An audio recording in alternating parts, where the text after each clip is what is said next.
Welcome to Truth, Money, and Freedom. Today is Saturday, March 2nd, 2019.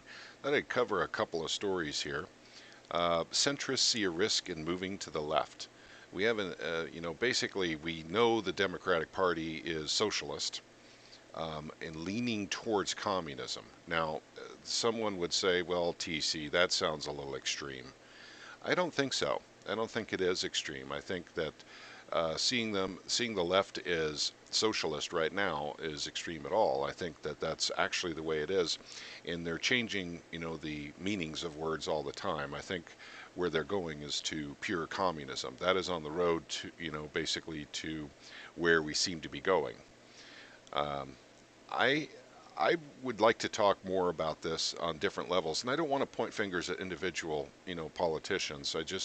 And I see a lot of people on the right who claim to be Republicans or moderate Republicans that are definitely socialist.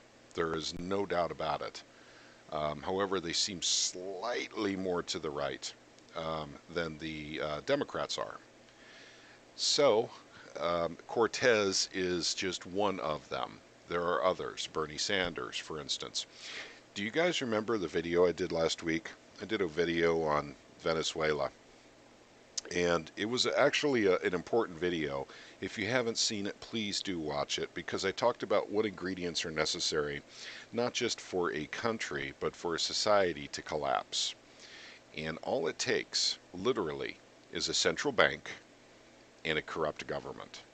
And then if you add socialism to the mix, that becomes an accelerant for that fall of the nation. Well, here in America, we have an enormous amount of debt. Enormous amount of debt. And then we have people coming into office proposing, like for instance, I'm talking specifically about the Green New Deal, proposing spending literally upwards of nearly $100 trillion in a period of 10 years to combat global climate change. I mean, this is beyond ridiculous. Anyone who has two brain cells to rub together knows that this is extremely dangerous thinking. Um, I don't know what else to say about it. I mean, you want to talk about enslaving, you know, everyone in the United States to debt for literally centuries. That's how you do it.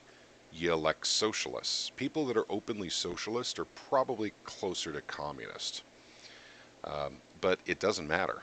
I mean, basically, everyone will be enslaved by debt. It may not be a government clamp down where, it's a totalitarian regime or anything, but they will tax you to the point where there's just nothing left.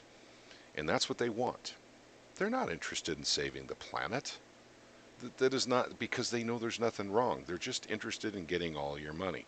Let's look at another story here. This one here is on Zero Hedge. By the way, I'll link both of these stories down below. As many as 5 socialists could join Chicago's city council. Well, that just kind of makes sense. That stands to reason. Chicago is, basically one of the most socialist cities in the United States. It certainly is on gun control. They literally have the strictest gun laws in the United States, with the one exception of Washington, D.C., the District of Columbia. And they have the worst gun crime out of any city in the entire United States. No one comes close. That's what you get when you actually make guns illegal, because law-abiding citizens will no longer have guns. Criminals will hoard them. They don't care about the law. So basically, writing laws for gun confiscation, gun restrictions, gun taxes, that's what they do in Chicago, by the way, or at least in Cook County, which Chicago's in. There's taxation on guns. So if you own guns, you have to pay taxes on them. I believe it's every year. And so that's certainly a de-incentivizing measure for preventing people from owning guns. Um, but at any rate, I don't know what to say other than literally, I expected this. I knew this was coming. I've seen this coming my whole life. Um, I'm not going to go ahead and, get out the soapbox and stand on it and preach or anything. I'm not going to do that. But what I am going to say is this is just the beginning. As I said in my Venezuela video, which I will link below, if you haven't seen the Venezuela video, please watch it. It's actually really good. And we already have a central bank that's printing money out of control. We already have an extremely corrupt federal government. We're already going downhill financially.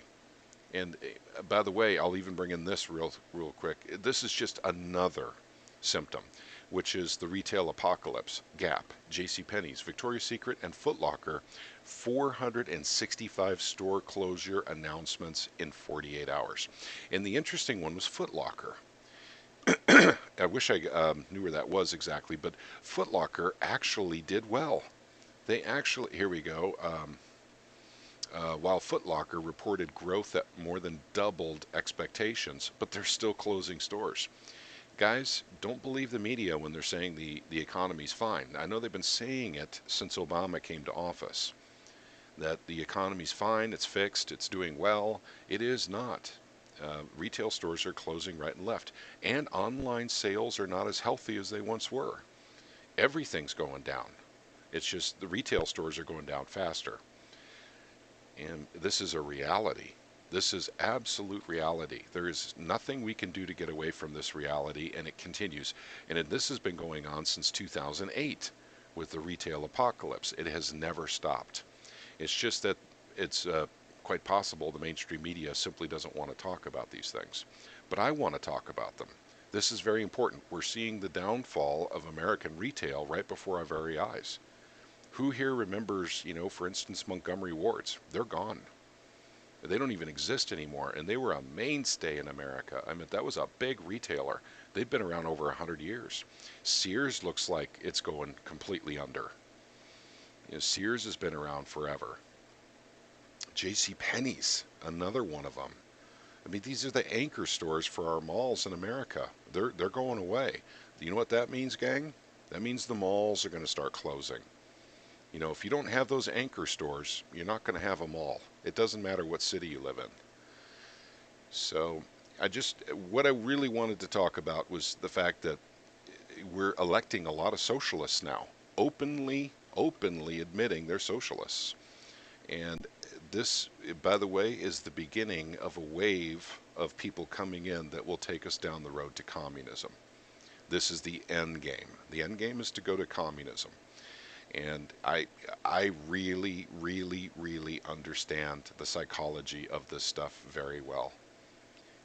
And when you have a socialist like Cortez coming into office, less than a month later proposing a bill that is the single most expensive bill, the most expensive piece of legislation that has ever hit the Western world, from a 29-year-old congresswoman from New York who basically campaigned as a socialist, and the Democrats are taking that bill seriously. We have a problem. We have a problem. So it's up to you on what you do to fight it. I'm a libertarian, so I'm getting to the point where I just don't want to even vote anymore. I don't know that voting works anymore. We'll do a podcast on that sometime in the near future. But yeah, they're taking over. They're slowly but surely creeping into the system. And in fact, I believe it's worse than that, but I would like to actually map that out and get a few websites ready to go before I go down that rabbit hole. But this is the beginning of this, and I think we'll see a lot more of it. And by the way, socialist is in. To be a socialist now, I bet you, and once again, I think you guys know I'm not into pop culture, but I'll bet you that it's in now to say that you're a socialist. And if you're not a socialist, then you're a square, That's probably, if it's not here yet, it's coming. It'll be the in thing. It'll be trendy to be a socialist. And then give it 20 years, and then it'll shift to communism. So, but I don't give our economy that long anyway. So, I mean, when our economy completely collapses, I'm not entirely sure what will happen on the political side, but I'm very sure what will happen on the social side. So, at any rate, I will link these stories below for you guys. And this is a real problem. And I do know that there are Democrats that are very, very afraid right now. very afraid because they literally walked and talked and pretended to believe. You know, they were placating the far left part of their party for so long with so many things, with global warming and tax the rich and tax the middle class and say we won't but do it, you know, which is what Obama did. Um, and so now they've got people that actually grew up believing those lies. They're brainwashed and they think it's true. And these guys are winning elections. These guys are brainwashed leftists. I mean, we're talking hardcore socialists that are actually getting seats of power throughout the United States now. And the Democrats have to placate them. They really do. Otherwise, they have to admit to everyone that their entire platform has been a lie for 30 years. And are they about to do that? No, I don't think so. I think they're okay now. They're settling in with the idea of actually moving the party further left. Now, I will tell you that we're somewhat fortunate here in America because our Democratic Party is nowhere near as left as they are in, you know, for instance, let's just say Europe, because the left, socialist left, is definitely, you know, further to the left. But once again, guys, it's very important for you to understand when I talk about these things, I see a scale for, you know, politics. The far right, as far right as you can go, is anarchy. In the far left, the furthest you can go is totalitarianism. The difference is literally the size in government. That's the sliding scale. So as we continue to grow government, government becomes, you know, much more socialist, ultimately communist, you know, and if you're really unlucky, totalitarian. So you have to kind of keep a good eye on these things. And basically, shrinking government is something that the Republican Party has not shown any interest in doing in literally 20 years. That used to be their platform: small government, low taxes, more freedom for the people. And that has not been their platform anymore. If those of you who actually believe in the Republican Party, I am very sorry the Republican Party left you a long, long time ago. They literally believe in large government now. So therefore you can actually put them in the category of socialists. They're right next to the Democrats in that regard. So once again, it's important to understand the size of government is what matters here. The bigger government gets, the more control-ish the government becomes towards its own people. They literally become more controlling, more domineering. They take away more freedoms, and they start taxing you more money. They have to. The bigger that beast grows, the more it must feed. So I'm going to wrap up this video today, but I do want you guys to see these articles. We'll link them down below. And be wary of this stuff. This, and by the way, if our economy falters 2019 into 2020, God help us, because there'll be a lot of socialists, quasi-communists lined up to run for president, and they will be radical enough to win. And that's all it takes. And by the way, the economy is about to falter. I mean, it's in every way. I mean, watching the bond market, I just don't see how it can't. But I'm sure that the Federal Reserve will start printing money right away and paper it over real quick, but then we start going into big inflation. So this is what happens when you're financially unstable. Crazies start coming out of the woodwork and getting seats of power. This is how Hitler came to power during the Weimar Republic, during the Great Depression of Germany. You know, this is how this kind of stuff happens, guys. Anyway, thanks for spending a few minutes with me. I hope you have a wonderful day.